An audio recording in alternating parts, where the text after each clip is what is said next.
first ever factory outlet, Chandanagar, Mukunda Jewelers, opening soon. No making charges.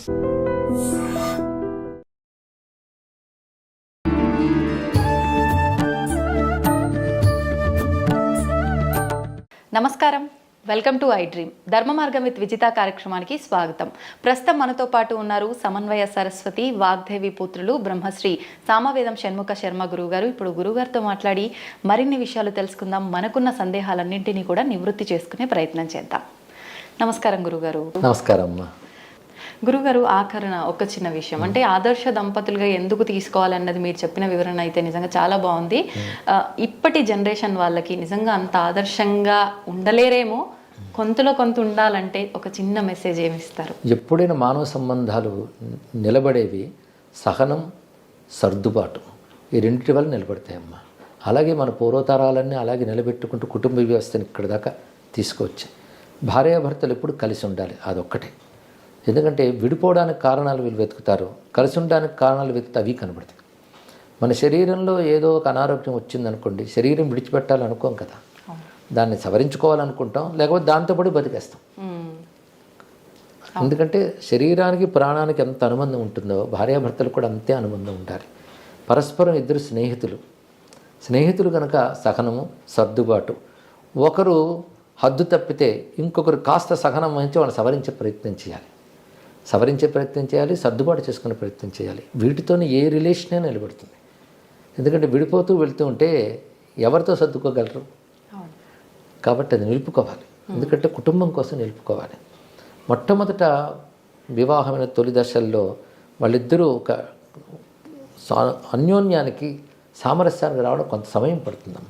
ఉదాహరణకు surgery చేశారనుకోండి, కొత్తగా లోపల organ పెడితే అది బాడీకి సూట్ అవ్వడానికి కొంత టైం పడుతుంది. అవునండి, దేనికైనా అంతే. కొంచెం ఎమోషన్స్ అంటారు, భావోద్వేగాలు కలగచ్చు. ఇంటలెక్ట్, ఎమోషన్స్, ఒకవైపు బుద్ధి, ఆలోచన, ఇంకోటి భావోద్వేగాలు, ఇంటి మధ్య ఒక సామరస్యం రావడం కష్టం, కొంచెం కాలం పడుతుంది. అందుకు పెద్దలు ఈ సమయంలో బాధ్యత వహించాలి. అందుకే అటు ఇటు పెద్దలు పెళ్ళికి పూనుకోవడానికి అదే కారణం. వీళ్ళు ఏవైనా ఆవేశాలు వస్తే సర్దుబాటు చేస్తారు. భర్త మీద అలిగి ఇప్పుడు పుట్టింటికి వస్తే నీవు అత్తింట్లే ముఖ్యం అక్కడే అని చెప్పేవాడు పూర్వం. అవును. ఎందుకు ఇవన్నీ అంటే రిలేషన్ నిలపడం కోసం చేసిన ప్రయత్నాలు. ఇప్పుడు ఆ రిలేషన్ నిలపాలనే ప్రయత్నం పెద్దవాళ్లలోనూ కొరబడుతుంది.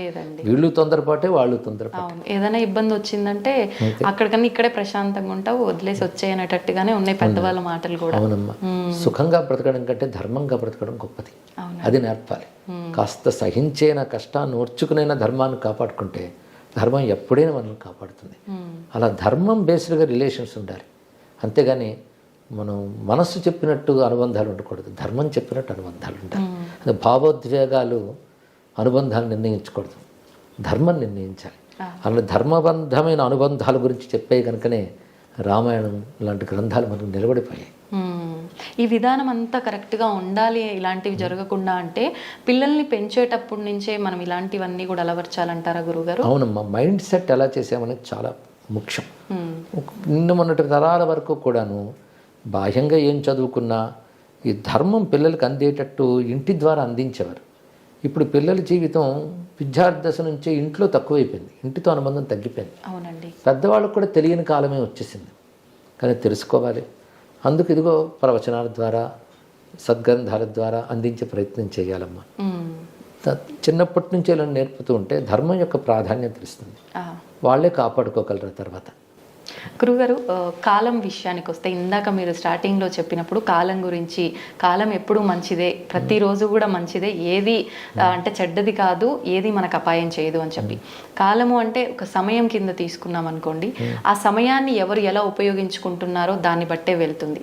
కానీ ఒక్కొక్కరు అంటే ఏం ఆలోచిస్తారంటే మన కర్మని బట్టే మనం ఉపయోగించుకునే సమయమైన ఏదైనా ఉంటుంది, ఇవన్నీ మాటలు అంటుంటారు.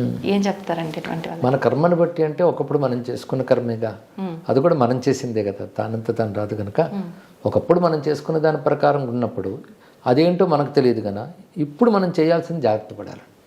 ఎందుకంటే కాలం యొక్క ప్రభావం మన మీద ఎంత ఉంటుందో మన యొక్క ప్రభావం కాలం మీద ఉంటుంది. ధర్మాధర్మాలు లోకల్లో ఉంటే దానికి తగ్గట్టుగా కాలం అనుకూల ప్రతికూలాలు ఉంటుంది. ధర్మాధర్మాలు మన నుండే వస్తాయి కదా. అది కాలం చెడు చేసిందనే కంటే మనం చేసిన కర్మ కాల రూపంలో ఫలితాన్ని ఇస్తుంది. అందుకే సత్కర్మ చేస్తుండాలి. ఇదివరకు ఏదో దుష్కర్మల వల్ల ఇప్పుడు కాలం ప్రతికూలంగా ఉన్నప్పటికీ ఇదివరకటిది మనం ఇప్పుడు వెళ్ళి సవరించుకోలేం. కానీ ఇప్పుడు సత్కర్మాచరణ చేస్తూ ఏమైనా ప్రతికూలత వచ్చినా ఒకప్పుడు చేసుకున్న చెడ్డ పని యొక్క ఫలితం ఇదేని కొంచెం సహనం వహిస్తూ ఉంటే, అందుకే ఇందాక చెప్పినట్టే సహనం వహించాలి, సవరించుకోవాలి. ఈ రెండిటితో మనం కాలం అనుకూలం చేసుకోవచ్చమ్మా. గురుగారు, తల్లిని మించిన దైవమే లేదు అంటుంటారు. అంటే భగవంతుడే గొప్ప, సృష్టికి మూలమే భగవంతుడు అంటాం. మరి భగవంతుడి కన్నా కూడా తల్లి గొప్ప అని ఎలా అర్థం చేసుకోవచ్చు అంటారు? అంటే భగవంతుడు సర్వవ్యాపకుడు పరమాత్మైనా ప్రత్యక్షం కాదు కదా. భగవంతుడు ఎలాగైతే మనకు కారణమై మనల్ని పోషిస్తూ రక్షిస్తూ ఉంటాడో, అలా మన పుట్టుక కారణమై మనల్ని పోషించి రక్షించి కాపాడడం అనే ఒక దైవత్వం తల్లిలో కనబడుతుంది. తండ్రిలోనూ అలాంటి దైవత్వం కనబడుతుంది. అందుకే ఒక దైవీ గుణం లక్షణం అక్కడ ఉంది కనుక వాళ్ళని ఆరాధిస్తే దేవతలను ఆరాధించినట్లే. అది మాతాచ పార్వతీదేవి పితాదేవో మహేశ్వర అంటారు. అంటే పార్వతీదేవి తల్లి, శివుడే తండ్రి అని. అందులోనే తల్లే పార్వతి, తండ్రి శివుడిని భావం కూడా తీసుకోవాలి ఇక్కడ. అలాగ వాళ్ళని మనం గౌరవించి వాళ్ళని బాధ పెట్టకుండా చూసుకోవాలని దానివల్ల కుటుంబ సంబంధం బలంగా ఉంటుంది.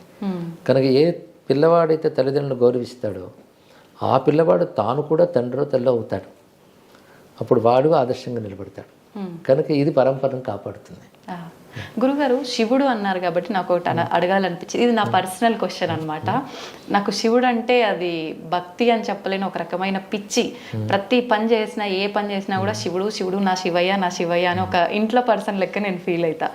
వేరే ఏదైనా టెంపుల్కి వెళ్ళాలన్నా అమ్మో నా శివునికి కోపం వస్తుందేమో, నా శివుడి గుడికి తప్ప నేను ఎక్కడికి వెళ్ళను. ఎవరైనా తిరుపతికి వెళ్దాము అని అన్నా కూడా నేను తిరుపతికి రాను, శివుడు కూడా ఏదైనా ఉంటే చెప్పు. ఇలా ఒక రకంగా అయిపోయింది. అంటే నాలా చాలా మంది ఉన్నారేమో, ఒక దేవుణ్ణి ఇష్టపడి నా ఇష్టదైవం ఈయన అనుకున్నప్పుడు ఇంకో దేవుణ్ణి ఆరాధించటము, వెళ్ళటము అనే ఆలోచన అసలు ఎందుకు రాదు? అంటే ఎలా తీసుకోవచ్చు అంటారు దీన్ని? ఇవి రెండు వైపులు ఉంటుంటాయమ్మా. కొందరు విష్ణు భక్తులు అనుకుని శివాలయానికి మేము రాము అనుకుంటారు.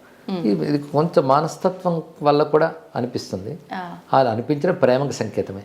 అందులో ఇతర దేవతను మనం తక్కువ చూసామని అర్థం కాదు, మన దేవతని ఎక్కువగా చూసామని అర్థం. వెళ్ళినా తప్పు లేదు. ఎందుకంటే సర్వదేవతలు ఒకే భగవంతుని యొక్క స్వరూపాలు అనేది మన శాస్త్రం చెప్తోంది. మన శివుడి మీద ఇష్టం ఉన్నప్పుడు శివుడే ఈ దేవతల రూపంలో ఉన్నాడని వెళ్ళి నమస్కరించవచ్చు. నాకు ఈ సమయంలో లీలాసుకుడు కృష్ణకర్ణామృతంలో ఒక మాట అంటాడు, నేను కనిపించిన ప్రతి దేవుడికి దండం పెడతాను.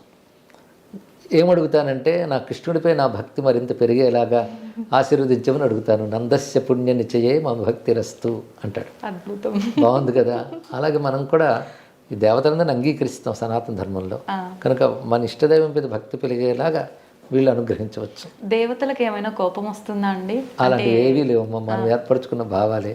ఎందుకు సర్వదేవ నమస్కార కేశవం ప్రతి గచ్చతి అని మాట ఉంది. అదేవిధంగా సర్వదేవ నమస్కార శంకరం ప్రతి గచ్చతి అని కూడా అంటారు. ఎవరికి నమస్కరించినా వెళ్ళేది ఒక్కరికి, ఒకే పరమాత్మకి. అంటే ఎక్కువ తక్కువలు ఏవీ లేవు. ఇష్టం ఒకరి మీద ఉంటుంది. అంటే అర్థం ఇంకొకరి మీద అనిష్టం అని కాదు, ఒకరి మంది ప్రీతి కలగడం మాత్రం సహజం. అందుకే ఒక మాట అంటారు రామకృష్ణ పరమహంస, ఇష్టదేవత నిష్ఠ ఉండాలి, ఇతర దేవత ద్వేషం ఉండకూడదని. చాలా చక్కటి మాట చెప్పారు. అంటే ఏ ఆలయంకి వెళ్ళినా, అమ్మవారి ఆలయంలోకి వెళ్ళినా నాకు అక్కడ అమ్మవారు ఉన్నారని అనిపించదు. శివయ్య, ఓం నమ శివాయ అని వచ్చేస్తుంది నోట్లో నుంచి. అదే ఒక్కొక్కసారి అనిపిస్తుంది, ఆలోచిస్తే అదేంటి అమ్మవారి దగ్గరికి వెళ్ళి కూడా ఓం నమ శివాయ అంటే అమ్మవారికి ఏమన్నా కోపం వస్తుందేమో. చాలా సంతోషిస్తుంది. ఎందుకంటే శివ అనే మాటకు అర్థం అమ్మవారిని కూడా కదా, ఒకే శబ్దానికి అదే అర్థం. శివనామం విష్ణువుకి ఉంది, విష్ణునామం శివుడికి ఉన్నది. కానీ ఎవరేమో అనుకోరు, ఆనందిస్తారు కూడా. వారి నామం అది. సంతోషం గురుగారు, చాలా మంచి విషయాలు తెలుసుకున్నాను. నిజంగా నా మనసులో ఉన్న సందేహం ఎప్పటి నుంచో ఇది మీ మాటల ద్వారా విని నిజంగా నాకు చాలా ఆనందంగా ఉంది. నాలో ఉన్న భయం కూడా పోయింది గురుగారు. సంతోషమ్మా, ధన్యవాదాలండి. శుభమ్మ, శ్రీరామ రక్ష. జై శ్రీరామ్ అండి.